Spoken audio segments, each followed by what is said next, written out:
I like to look at paintings this close too. Yeah. Oh yeah, you see so much more. Okay, I'm talking to Sara McIntosh and Ellie Mackey, who have a joint show at the WKP Kennedy Gallery in North Bay in September. I want to ask them a few things about the show, because in fact it is quite unique. What is the name of the show, Sara? It's called Conversations in Color. And what are the implications of that? What does that mean? Or have you decided? Well, it's been an evolving...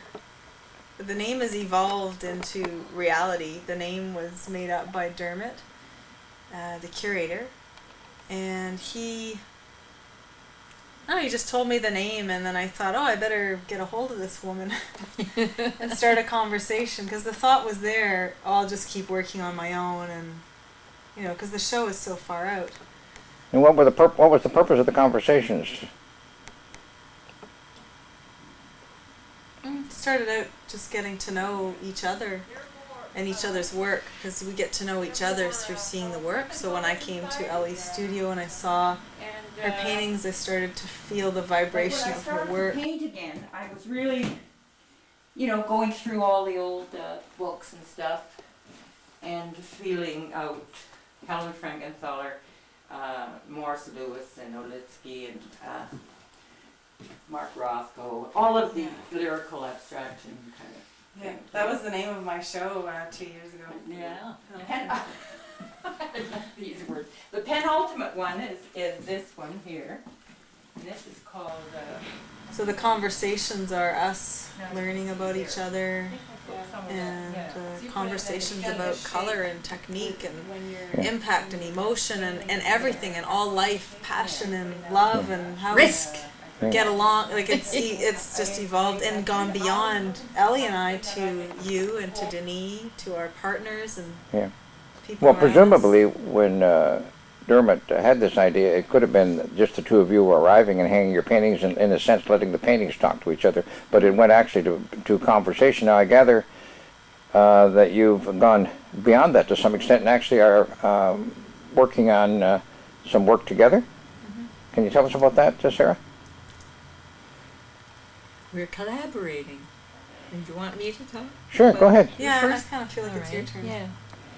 Well, when Sara was leaving in September, a year ago, she was kind of just getting in the car, and we were just saying goodbye to each other, and we were feeling really, really, really close. I felt really, really close emotionally to her. About paint, like what colors to put next to what, or how to layer them. I'm just telling myself to let go of what I know, and then try. Right? I love you. And she said, "Why don't we?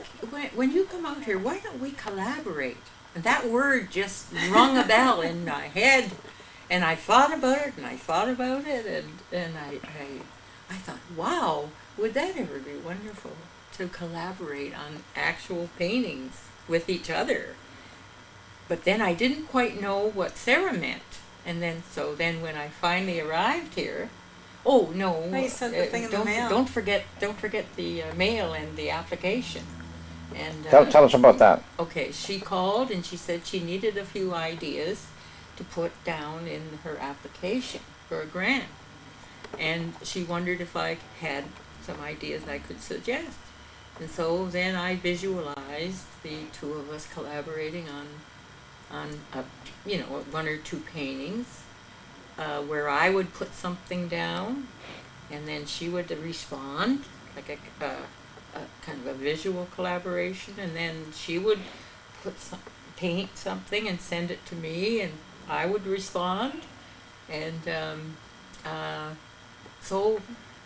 Then I didn't respond right away. No, but well, we went to the Montreal show together. Yeah, tell us about that Montreal show, because let's go back a step and talk about that show.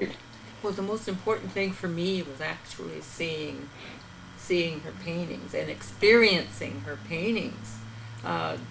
They just blew me away, and because I had only seen the reproductions of them, the photos of them, eh? Right. And that. Now there was a cumulative effect of all of this, so that when you came out to BC and you got together, you tentatively started to explore this idea of the collaboration. Tell us, Ali, a little bit about your feelings about how that collaboration worked, because the potential is rather risky. Yes, I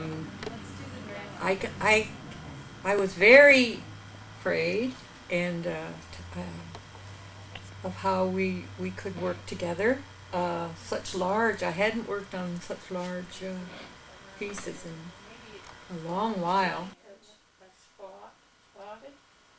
You're having fun pushing and pulling and whatever. You know? Yeah, it's a similar sort of feeling of the way that you do these staining shapes. See where we worked on some small pieces, and quite the most important thing that I learned was I learned more about the techniques and the processes and the things that have happened with painting since I was in Toronto. Yeah. In the late. So it was a learning process for you. Yeah, I learned more from Sara, I'm sure, than she learned from me. But it was good for you too, Sara? About the paint, about the, Yeah, I learned about the paint. technical process too. Yeah, I got that. You know, the way that Ellie outlines shapes and the gestures of the forms of the curvilinear and staining. Like, I learned those technical things, but for me, the most important thing that I learned is the grace and humility of sharing the experience of painting together. So letting go of controlling it, letting go of, that there's some ego, like it's about me and me establishing myself or getting famous, like all this kind of stuff in the background that actually really stops the creative flow. Yeah. I need to get another round brush. It's good to use the round brush. So This is what I felt. I really did feel while I was here, this welcoming to me to play, I got two to dancers just dancing be on the same my canvas. 5-year-old, I've just got the 6-year-old, brushes in the 7-year-old middle. self with paint, and just love it. And it was so wonderful. So you built a solid base for the show. The show should be quite exciting. Mm-hmm. Well, congratulations and the best of luck. Yeah, we're excited. Yeah.